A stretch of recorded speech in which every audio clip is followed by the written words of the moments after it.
whakalawhalahi atu hane e tau wala tala tutupu ke lata mai awhiawhi nei. Kua tau whia he whakatuwhono nā kai whai manghala whanawhana ke lata mai tau lupe mo e tau peka he tau wawhiong malema ke wawhiong maono pia fōki me nā kai whai matapulu ka whakafua. Amana ke e whahinga hua whakapuloa ke whakalulahi tau whakaluanga ki he TV pia fōki mo e leo taongo ke tau wawhiong maono.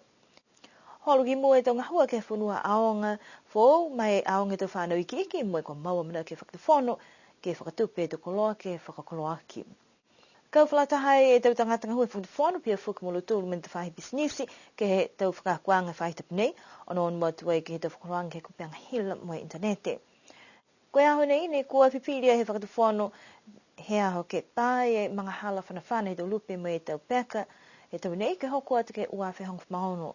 Koe kakano he mana nei ne kua tupu tō nā kai mai ki ai fōki e whahinga hoi leo ke whakafua e tau matapulu mai tau whana. Koe tau talahawanga kua pehe nā kai mitaki lahi e whipiriang nei hako whitahani e tau tangata he tutongi halau tūla tau laiseni mai tau whana. Pehe mai whalu ka eke kua tutongi koe he ingoa e aonga ka eke kua nā kai mai ke he whakaonga hako nā kai mai ke moa e tau matapulu mai tau wakana wakau whana. Ka kua whakamama mai e hukui mai he whahinga hua leo leo, kua tutongi e tau lai sini whana nei ha koe tau whakatokaanga ki loto he tau mata whakatawhono, nā kai ni ke moa e tau matapulu. I loa mai kua whitani he tau matapulu, he tau mai he whakatonga e kua mali atu, ka eke kua nā kai mai ke whakafua, kua lata ni ka liwa ki atu ai ki New Zealand. Ka iloa mai fuki, tō nā kai muka muka ke tau sipihia ke tunga me manā kai whakatawhono, moi hanei kua whakatutala e whahinga hua leo leo, moi hukui iki pule ke kumi pohala fuki ke whai tau seanga he tau mga mua.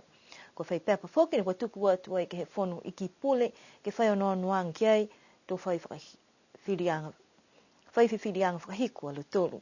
Koe mga honei tala hau ai he takitaki leo leo, kua muitua ni e whahinga hua leo leo ke o atu ai ke whakakia e tau tangata ni kua holi ai he tau mata whakatawhono. Nā kaila mahino ia koe whihe lewa, ka pae mata ngahua whanawhana, ke tau lupe mata peka, ka e mana ki ke talia, moi mumui tua e tau tangata ke he whakailoanga ni kumoa. Kua mana ke whahinga hua whakapuloa ke whaihiki anga whau, ke tau whakaholoanga halu tōru, koe whahinga hua nei ni ko mai ke puhala atu ai e tau whakaholoanga ke he TV, moi leo taongo. Ko niwe ni koe tahe tau mutu whakamua ne kua amana ki ai ke he atu Pasifika, ke whakaholo ki mua e tau whakatokanga ke he leo taongo, pia huki ke he tau whakaholoanga ke he TV. Ko mai ki ai ke tutongi, ka eke ko manako ke anono ke he tau ki whanga ke he TV niwe. Pehe mai e takita ke whainga hu whakapuloa ko Trevor Siakia, koe tahani hanei he tau pohala ke whakaholo ki mua e whainga hua, mai tau whakaholoanga ke lata i me mutu. Ko amana ki ai ke moa mai, fufua ke ono e channel ke he mai he mutu ko Nisilani, taha fuke whakaholoanga ke lata mai tau whahi whenonga e vaiava. Anyway, mai tau wala tala tutupu fuke mai he BBC, mai Australia Network. Tō hai ai e tau whakatokaanga ke ingasia ai e tau lotokai nei niwe, ke moa ke whakatutu ai e tau pou Eriolo UHF, mai tau koloa hila fō, ke mai ke moa e tau whakaholoanga TV. Tō mai ke fuke whahinga hua ke tā māse kai ke kua nā kai tutungi. Ka koe tau whakaholoanga ke lata i moe leo taongo, tō hiki mai he 91 FM, ke he 88.0 FM, sia mna ki fuki ke whahikianga ke he hingoa, mai whalata mena lafkilunga ke he tau fōu. Koe whanua aonga fōu ke lata me tau whanau iki hane whainga hua ke whakamaumau, ke hawhangi whakamitaki ai ke he tau fōu. Koe whanua aonga i halamhanga ne hawhangi ai he tau taha hiva walu hiva, ke he mga aho ni lalafi mai o se tau whanau mai he tau aonga he tau maangi tua.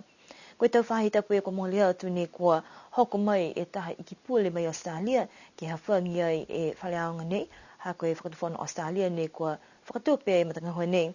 Koe tau whakatokaanga ke he aonga fōu nei ni kua whakatupe e Australia, whakangahua e New Zealand, ke tālanga e whale aonga mani we. Amana ki ai ke he hawhangi e whale aonga ke he tau fōu, moi lahi a mamuna ke tau whanau, moi tau whaiaonga ke hiki atu ai ke aonga fōu nei. Koe whaitapu nei kua whaiwhakakuanga ne kua hohokua atu ai te tangata ngahua ke he tau whahi, he tau lākau moa mai whakawhanwhikau, ke whakalaulahi ai he tau māmaanga ke he tau whakaloanga mai internete.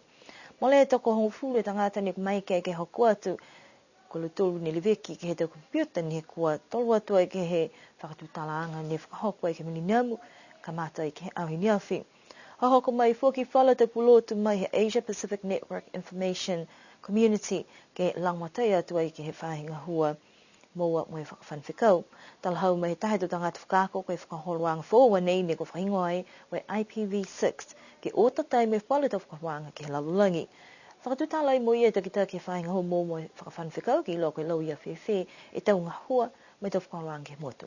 Internet resource in whaanga mo nei he whulurahi tu rai he lalulangi koe IPv4 ka kua osi te tau resources i he whaanga.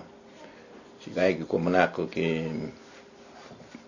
mua whakataha resources wai di whai he IPv4.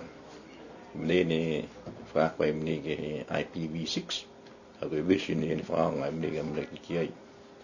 Si lahi mahuinga rahi ke maamu i loa he tau tangata hui i niwe nei e tau resources fō ia ke whaanga. Koe tau IP a koe tau IP addresses tunga e mera telefoni. Mna koe whaanga telefoni koe nu mera ka pia signing a kai. Si koe tau IP addresses nei tau resources koe tau IP ina signing e tau devices whaanga e internet. Si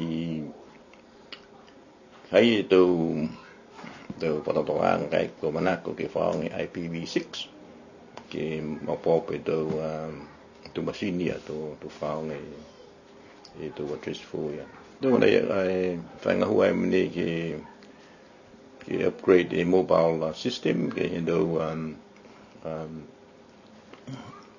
tau vision fō si amna ki fō ke whakaonga tau i kupini he IPv6 si mnea fō ki ne tau si training ni ki niwe ni. Ki sia i ke he tau whakakuanga ko mai ki ai ke kauwhalataha mai to tangata ngā hua he whakatawhanu, pia i fuki malu tōru mai he tau whahi tau pisinisi. Koe tau amamuna ki anga whahinga hua moa mo he whakawhanwhikau, to mai ke he tau whakakuanga nei ke langmatai e tau tangata ngā hua ke whakalolahi atu fuki, e tau puhala ni ko mai ke puhala atu e tau whakaluanga ke tau lākau hela uta whanua he tau whikau. Whakakatoa tau mani hina ia e tau walatala tupu ni ko mō mai ke lātai mai whewhinei amna ki liriu whiwea fuki ke he a whewheha tu loto. Nonofwa, manini pō tō liriu ke whiwea.